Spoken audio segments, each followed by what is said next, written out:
మీరు చీమలు చూడండి, ఏదైనా ఒక చీమ నీటిలో పడ్డా, ఏదైనా ఒక చీమ ఎక్కడైనా పడినా, దానికి ఏదైనా ఒక గాయమైనా వేరే చీమలన్నీ కూడా వచ్చి వాటికి సహాయం చేస్తాయి. ప్రియులారా, ఈరోజు ఈ చీమ నుంచి మనం నేర్చుకుంటున్న పాఠం ఏమిటి అంటే, ఒకరు బలహీనంగా ఉంటున్నప్పుడు బలహీనంగా ఉన్న వాళ్ళని బలపరచటానికి భాగస్వామ్యం అవసరం.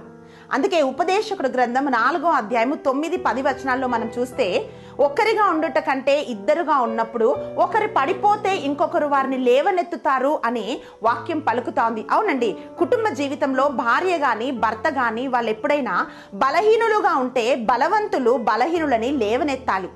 ఈ పాఠం మనం చీమ దగ్గర నుంచి నేర్చుకుంటున్నాం.